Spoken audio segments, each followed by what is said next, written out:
Indonesia kembali menjadi sorotan dunia, bukan karena konflik, bukan pula karena kekuatan militer, melainkan karena peran diplomasi yang perlahan tapi pasti mengubah arah ketegangan global. Di saat hubungan Cina dan Jepang memanas dan dunia menahan napas, satu negara justru melangkah ke tengah pusaran konflik.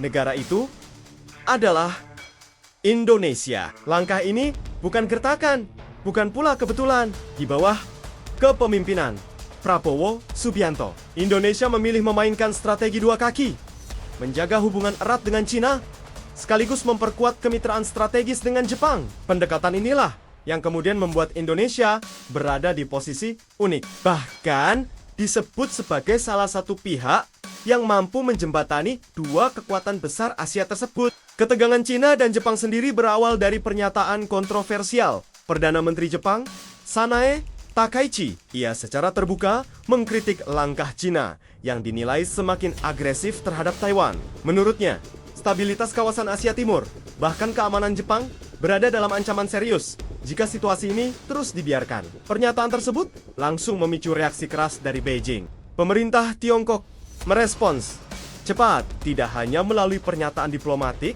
tetapi juga dengan langkah konkret yang memperlihatkan ketegangan nyata. Salah satunya adalah imbauan kepada warga Cina untuk menunda perjalanan ke Jepang demi menghindari risiko eskalasi. Hubungan kedua negara pun semakin dingin, bahkan delegasi mereka dikabarkan saling menghindar dalam pertemuan internasional. Situasi makin rumit ketika ketegangan merambah ke ranah militer. Jepang dilaporkan mulai menempatkan sistem persenjataan di wilayah yang dekat dengan Taiwan. Cina menanggapinya dengan mengerahkan pesawat nirawak ke kawasan tersebut. Seorang perwakilan Cina di Perserikatan Bangsa-Bangsa menegaskan bahwa setiap bentuk campur tangan bersenjata akan dianggap sebagai tindakan agresi yang serius. Di balik panasnya konflik ini, banyak pihak menilai ada bayang-bayang Amerika Serikat. Washington selama ini dikenal aktif membangun aliansi untuk menahan laju pengaruh Cina. Di tengah situasi genting tersebut, Donald Trump dikabarkan berupaya memperkuat hubungan dengan Jepang, sebuah langkah yang dinilai berpotensi memperkeruh suasana. Namun, disinilah Indonesia masuk memainkan peran berbeda. Alih-alih memihak, Indonesia justru memilih jalur dialog. Hubungan baik yang telah lama terjalin dengan Cina dan Jepang menjadi modal utama. Prabowo Subianto tercatat aktif melakukan diplomasi dengan kedua negara, termasuk kunjungan dan pertemuan tingkat tinggi yang menunjukkan kedekatan politik dan strategis. Kedekatan itu tidak hanya simbolis.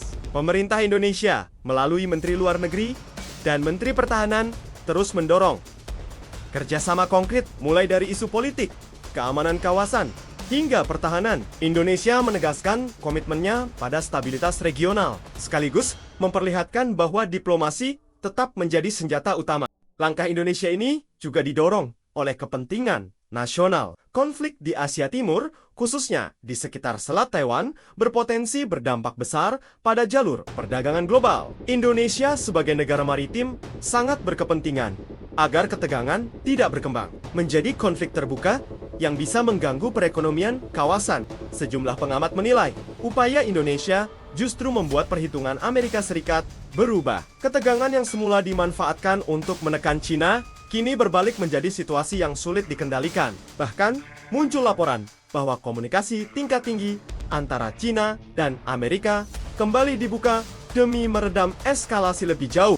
Donald Trump disebut akhirnya ikut mendorong jalur dialog dengan Jepang, sebuah langkah yang bertolak belakang dengan pendekatan konfrontatif sebelumnya. Situasi ini memaksa Amerika Serikat menahan langkah-langkah agresifnya, termasuk dalam perang dagang yang selama ini membebani hubungan dengan Cina. Pada akhirnya, kisah ini menunjukkan satu hal penting. Di tengah rivalitas kekuatan besar dunia, negara yang konsisten pada diplomasi dan keseimbangan justru bisa memainkan peran strategis. Indonesia, tanpa banyak gembar-gembor, membuktikan bahwa pengaruh tidak selalu datang dari tekanan, tetapi dari kepercayaan. Inilah cerita bagaimana Indonesia mengambil posisi di tengah konflik Cina dan Jepang, bukan sebagai penonton, bukan sebagai provokator, melainkan sebagai penyeimbang. Pertanyaannya sekarang, apakah peran ini akan terus berlanjut dan membawa dampak nyata bagi stabilitas kawasan? Menurut kamu, sejauh mana Indonesia bisa memainkan peran ini? Tulis pendapatmu di kolom komentar.